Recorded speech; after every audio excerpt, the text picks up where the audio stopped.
રાજપીપળા શહેરમાં રખડતા ઢોરના ત્રાસને લઈ મળતી ફરિયાદો બાદ આખરે રાજપીપળા નગરપાલિકા દ્વારા વર્ષો બાદ ઢોર પકડવાની કવાયત હાથ ધરવામાં આવે। નગરપાલિકાની આ કાર્યવાહીમાં એક જ દિવસમાં 25થી વધુ રખડતા ઢોરને પકડી પાડવામાં આવ્યા। રાજપીપળા શહેરમાં રખડતા ઢોરના કારણે લોકોને ભારે હાલાકીનો સામનો કરવો પડી રહ્યો હતો। શહેરમાં રખડતા ઢોરના કારણે અકસ્માતના બનાવો પણ બનતા હોવાની ફરિયાદ ઉઠી હતી।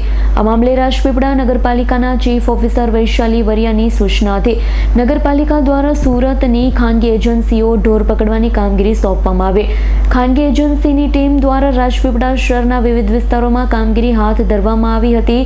એક જ દિવસમાં 25થી વધુ રખડતા ઢોરને પકડી પાડવામાં આવ્યા। રાજપીપળા નગરપાલિકા ઢોરના માલિકોને પણ નગરપાલિકા દ્વારા સ્પષ્ટ સૂચના આપવામાં આવી છે કે પોતાના ઢોરને રસ્તા પર રખડતા મૂકવાના બદલે યોગ્ય રીતે સાચવવામાં આવે। નગરપાલિકાના જણાવ્યા મુજબ પકડાયેલા ઢોરને 24 કલાકની અંદર જરૂરી દંડ ભરી માલિકો લઈ જઈ શકશે।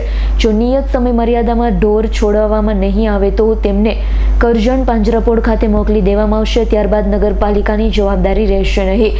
વર્ષો બાદ ઢોર પકડવાની કાર્યવાહીથી નગરવાસીઓમાં પણ એક આશા વ્યાપી છે કે હવે ઢોરના કારણે પરેશાની નહીં વેઠવી પડે। આ સાથે રાજપીપળા શહેરના શાક માર્કેટ વિસ્તારોમાં દુકાનદારો દ્વારા કરવામાં આવેલા દબાણને લઈ નગરપાલિકા દ્વારા કાર્યવાહી હાથ ધરવાની તૈયારી કરવામાં આવે।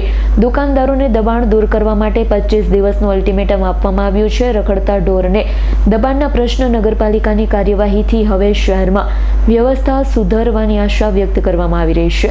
રાજપીપળા નગરપાલિકાએ જે ઢોરની કામગીરી જે ચાલુ કરી છે તે બહુ સ્વચ્છનીય છે કે વારંવાર ઢોરો જે રોડ પર આવતા હતા તેનાથી અમારા વાહનો ને બધાને નુકસાન થતું હતું। બે આખલાઓ વળાય છે તેમાં બી અમારી ગાડીઓને સાઈડ પર ઉભેલી હોય એમાં બી વધારે નુકસાન થતું હતું। તો જે હમણાં જે નગરપાલિકાએ જે કામગીરી કરી છે હાથ ધરી છે તે બહુ સારું કામ છે અને આવું કામ આજીવન કરતા રહે। ટ્રાફિક જામ થાય છે કે લોકોને ઇન્જર બી થાય છે, ઢોર બેસી રહે છે ને લોકો જે દૂધ કાઢીને ઢોરને છોડી દે છે તો એ બી તમે જે કર્યું છે તે સારું કર્યું છે ને નગરપાલિકા જે કરે છે તે સારું છે। આજ પછી અકસ્માત ના થાય એવું મારું નામ છે પંચાલ અક્ષય રાજેન્દ્રનગર। રાજપીપળા નગરપાલિકાના તંત્રમાં અવારનવાર અમને ઘણી બધી સંસ્થાઓ દ્વારા, સામાન્ય લોકો દ્વારા, શાક માર્કેટ અને ઘણા બધા વિસ્તારોમાંથી એવી લેખિતમાં ફરિયાદ આવેલી છે કે રખડતા ઢોર, ખાસ કરીને આખલાઓ અને કૂતરા કરડવાના પ્રસંગો, એ બધું એ જે ઘટનાઓ ઘટી છે તો તેના ભાગરૂપે રાજપીપળા નગરપાલિકા દ્વારા જે ઢોર પકડવાની કામગીરી હાથ ધરાયેલી છે આજરોજથી। અને ઘણા બધા એવા પણ ઘટનાઓ અમને સામે આવી છે કે રખડતા ઢોરના લીધે એક્સિડન્ટો પણ થયા છે અને ટ્રાફિકની સમસ્યા ખૂબ વકરી છે। અને શાક માર્કેટમાં ખાસ કરીને રોજિંદી જે આપણી જે હોય છે કાર્યવાહીઓ તે કરવામાં પણ અડચણ બનતા હોય આજ રોજથી અમે ઢોર પકડવાનું કામગીરી શરૂ કરેલ છે।